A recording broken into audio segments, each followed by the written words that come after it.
Čo sú pre teba top prejavy lásky vo vzťahu? No, top.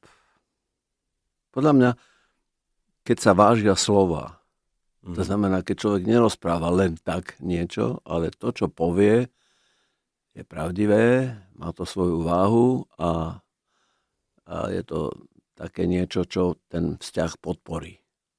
Dobre som odpovedal? No, Môže byť? ja toto neviem posúdiť. No, tak kto to posúdi? Ale keby som to mal konfrontovať, tak sú také, že talianske manželstvá, Áno. kedy sa podľa mňa nevážia až tak slova, ale zase Áno. tak ventilujú emócie a potom sa predsa každý vie ospravedlniť alebo pomilovať na udobrenie. Mali ste to niekedy možno aj tak? Určite aj takéto situácie sú v živote, ale nie som ich fanúškom. Mhm. Ja mám radšej, keď to nemusí byť. Je s vami ťažké Najprv tá hádka. Aha. Čím som starší, tým je to ťažšie. Ale keď som bol mladý, tak to bolo celkom ľahké. Dalo sa. A navyše vždy ide o aký vzťah sa jedná.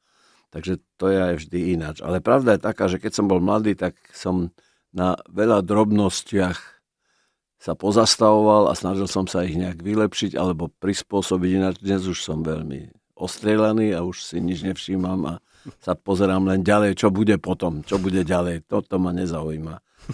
Tak. Keď ste sa hádali, tak vedeli ste sa aj ospravedlniť?